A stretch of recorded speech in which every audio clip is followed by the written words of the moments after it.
Radio क्वेट Urdu नशरियात के programme शामिल सुखन में हम पेश करते हैं अंदाज़े बयां और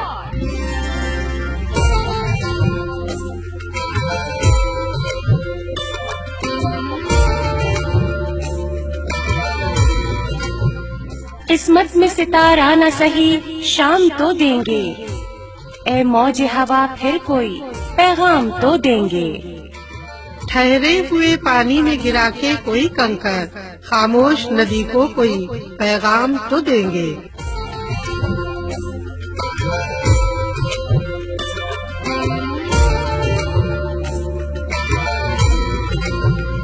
साड़ीकराम, इस प्रोग्राम में हम झलक दिखलाएंगे मुख्तलिफ किरदारों की मज़ाहिया संजीदा दिल को छू जाने वाले अंदाज में। एहसास की डोरी में हमें बांधने वाले बेनाम से रिश्ते को कोई नाम तो देंगे। गुजरे हुए लम्हों के फटे चाक सिएंगे, इस हिज्र में आँखों को कोई काम तो देंगे।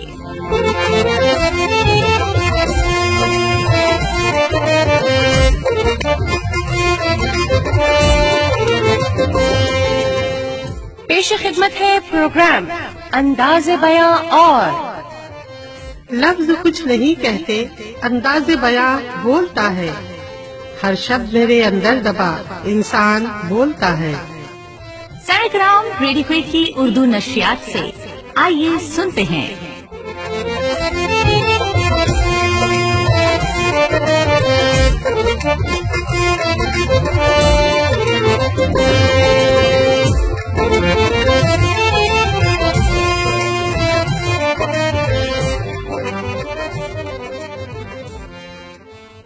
हो के हालात से मजबूर चले जाते हैं, बेटे अपनी माओ से दूर चले जाते हैं।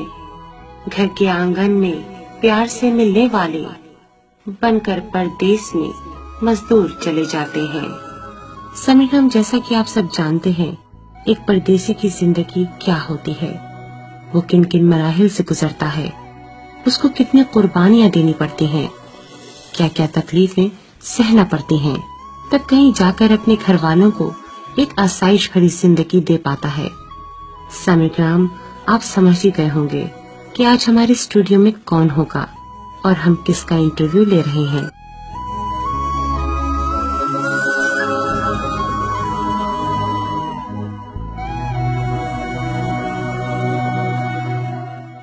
रिस्क की तलाश में छोड़ दिया शहर अपना, रिस्क की तलाश में छोड़ दिया शहर अपना, वरना ये छोटी सी उम्र परदेस के काबिल तो न थी।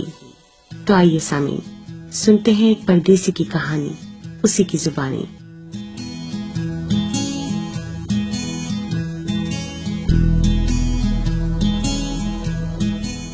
अस्सलामु अलैकुम वरहमतुल्लाहि वबरकातुहू। वालेकुम अस्सलाम वरहमतुल्लाहि वबरकातुहू। आपका इसमें गिरानी क्या है? मेरा नाम शहजाद है। अब तो मैं सिर्फ एक परदेसी हूँ, परदेसी। ये जीना भी कोई जीना है हम परदेस वालों का, कि अपने घर भी जाएं तो फकत मेहमान होते हैं। क्या मतलब आपका? मैडम, जब हम परदेस से अपने वतन जाते हैं अपनों के पास जी, तो वहाँ हमारे साथ एक मेहमान जैसा बर्ताव होता है। तो आप ही बताइए हमारी जिंदगी क्या है? परदेश में परदेसी, हर वतन में मेहमान। खैर छोड़िए, आप पूछिए क्या पूछना चाहती हैं?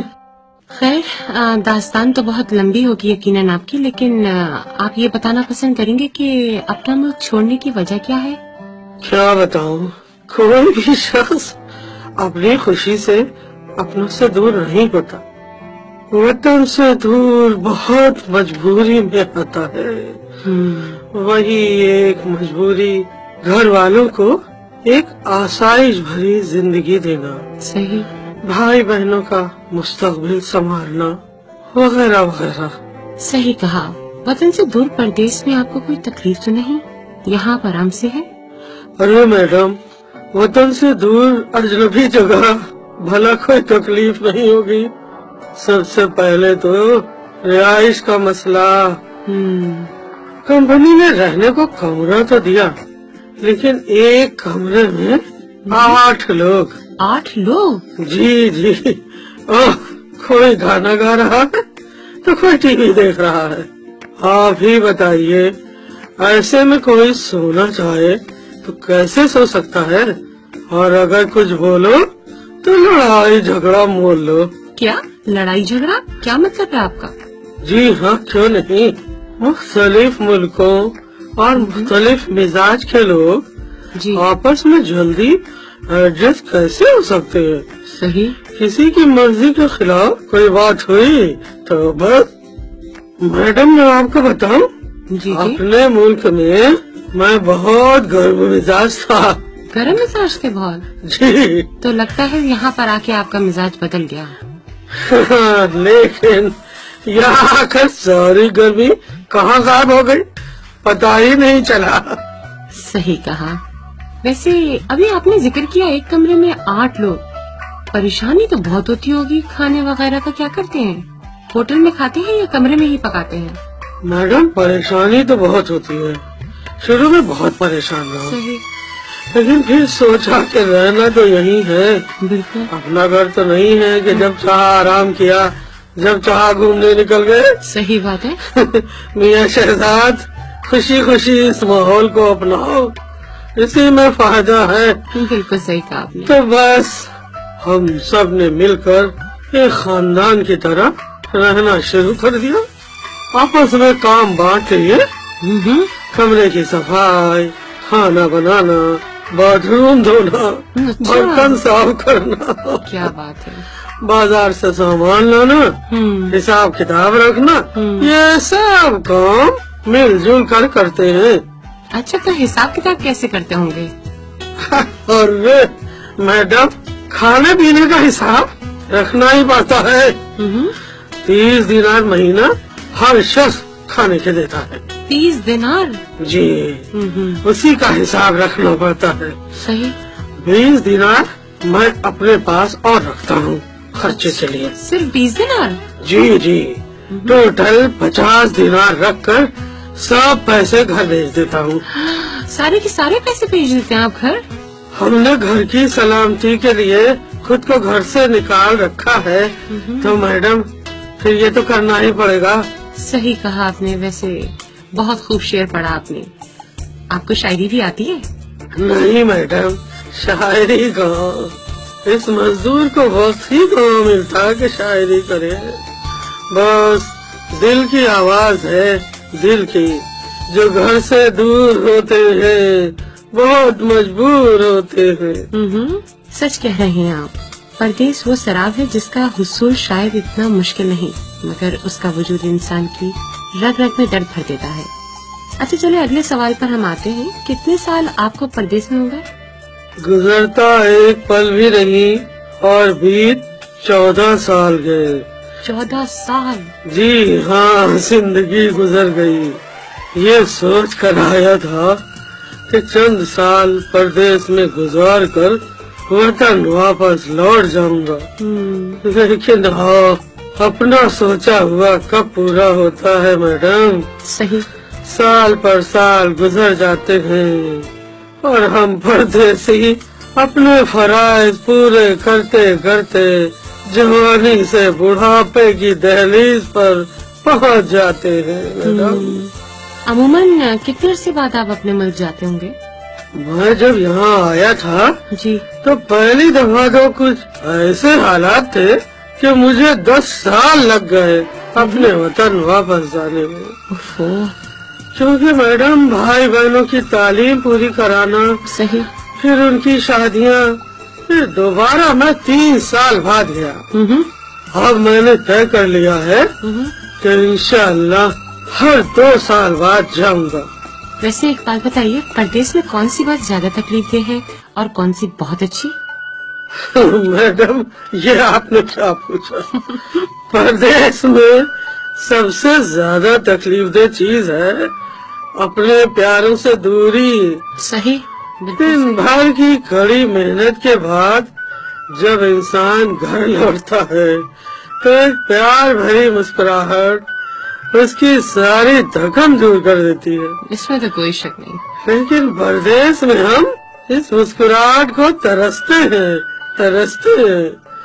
और दूसरी बात जो आपने पूछी कि परदेश में कौन सी अच्छी बात है, जी, तो वो ये है कि जो आसाइशें और आराम हम अपने वतन में रहकर अपने घर वालों को नहीं दे पाते, जी जी, वो हम परदेश में रहकर उन्हें दे देते हैं। ये बात तो बिल्कुल 100 आने सच है। अच्छा ये बताइए, आपको अपने मुल्क की किस चीज की ज्यादा याद सताती है? अरे मैडम, अपने मुल्क की एक एक चीज की याद सताती है। जैसे कि माँ की गोद में लेटना और माँ की उंगलियों का बालों में धीरे धीरे सहलाना। वाह क्या बात है।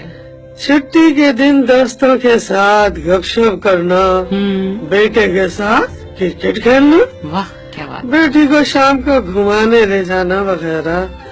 परदेश में हम छुट्टी के दिन दोस्तों के साथ बाहर घूमते हैं, लेकिन वो मजा नहीं आता। सही कहा आपने। जन्म जन्म मेरी अरदास माँ, जन्म जन्म मेरा एहसास माँ, सच का पता दिल में ही है, पर मुझको ये पता मेरे दिल में रहती भोली वाली मेरी माँ, मेरे दिल में रहती भोली वाली मेरी माँ। अच्छा ये बताइए कि आपको कब ऐसा लगा कि काश आप परदेसी ना होते? कई दफा ऐसा लगा, खासकर जब कभी बीमार हुए और ड्यूटी पर न जा सके, सही, अकेले कमरे में रह गए। उस वक्त यही ख्याल आया, काश इस वक्त हम अपने वतन में अपनों के पास होते। वाकई बिल्कुल। अच्छा ये बताइए, वतन में कौन कौन है आपके? मेरे वालिदैन, भाई बहन, शरीके हयात और फूल जैसे मेरे 2 बच्चे। अच्छा। वालिद मेरे बहुत ज़ईफ हो गए हैं, बीमार भी रहते हैं। वालिदा भी ज़ईफ हैं। अब अल्हम्दुलिल्लाह भाइयों बहनों की शादियों से फरागत पा गया हूँ। बेटे की तालीम भी मुकम्मल हो गई है। बेटी की शादी की बात चल रही है। अच्छा। इस साल सोचा था कि अब वतन वापस चला जाऊंगा, क्योंकि अब घर वालों की याद बहुत सताती है। सही बात है। लफ्जों की तौकीर बढ़ाते रहते हैं, हुस्न तेरा तहरीर में लाते रहते हैं। वाह क्या बात है। कल भी घर से खत आया है दर्द भरा, तुम नहीं आते पैसे आते रहते हैं। वाह क्या बात है। संदेश आते हैं हमें तड़पाते हैं, चिट्ठी आती है पूछे जाती है कि घर कब आओगे, कि घर कब आओगे, देखो कब आओगे, कि तुम बिन ये घर सूना सूना है।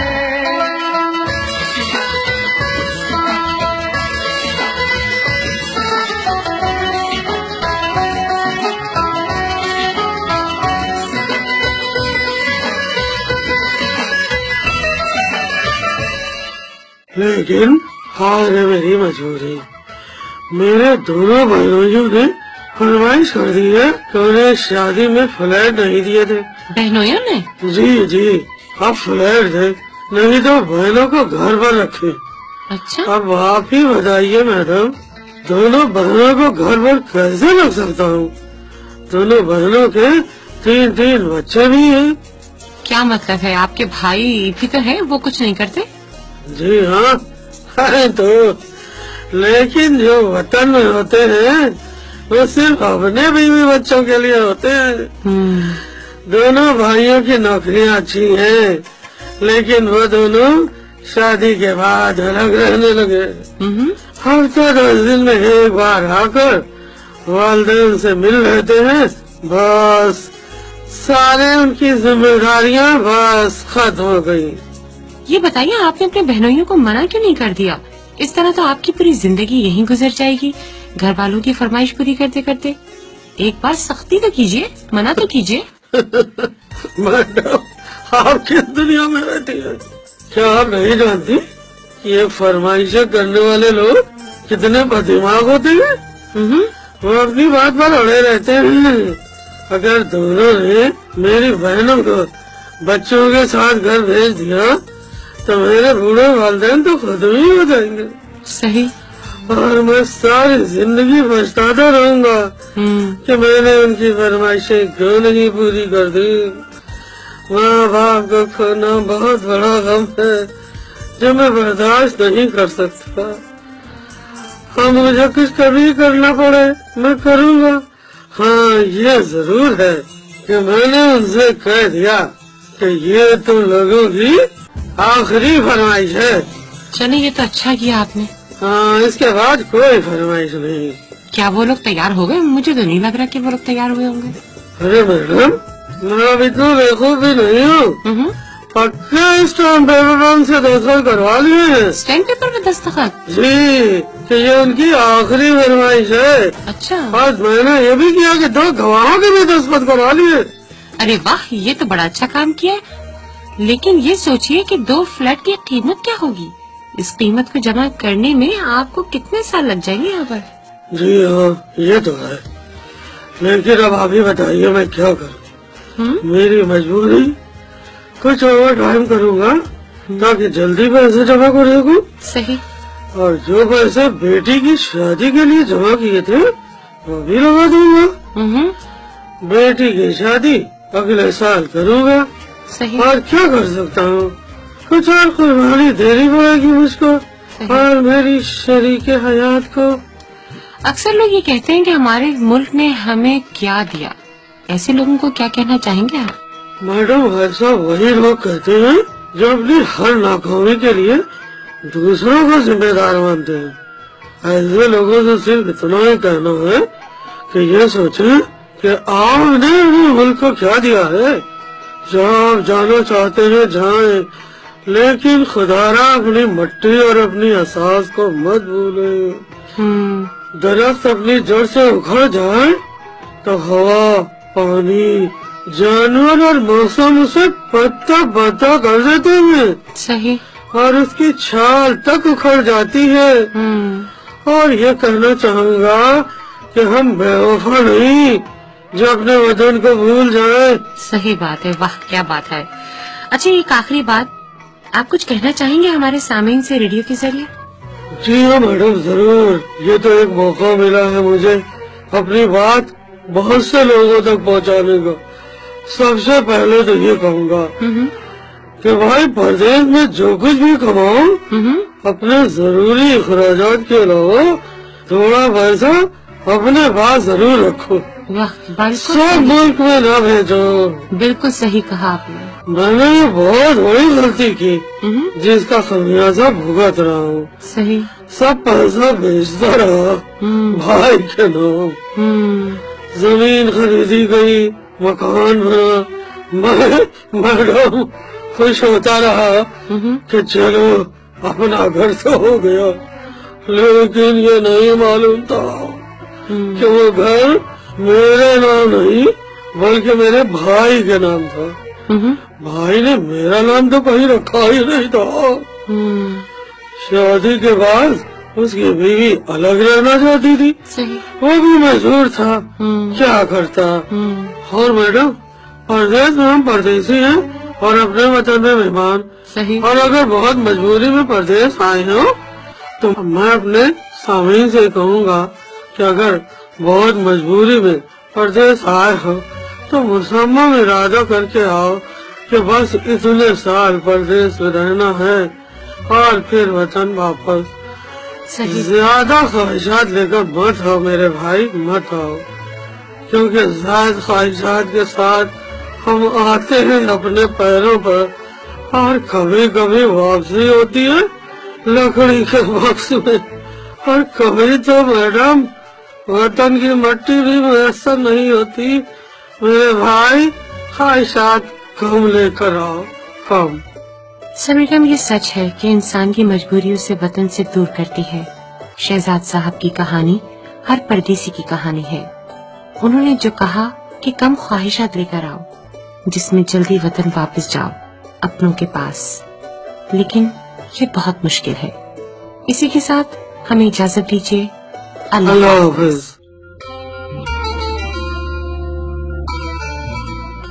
सनगम आज का परदेसी का किरदार निभाया अंजुम फातिमा ने और मेजबान निदा मिर्जा।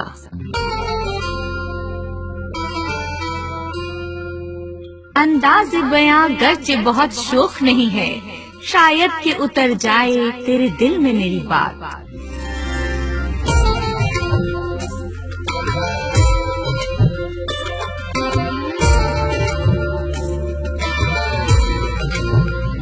सामिन इकराम, अभी आप सुन रहे थे प्रोग्राम शाम सुखन में अंदाज़े बयां और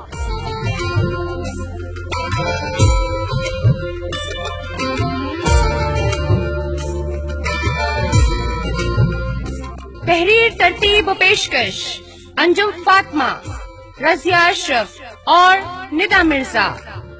इखराज बरकत खान।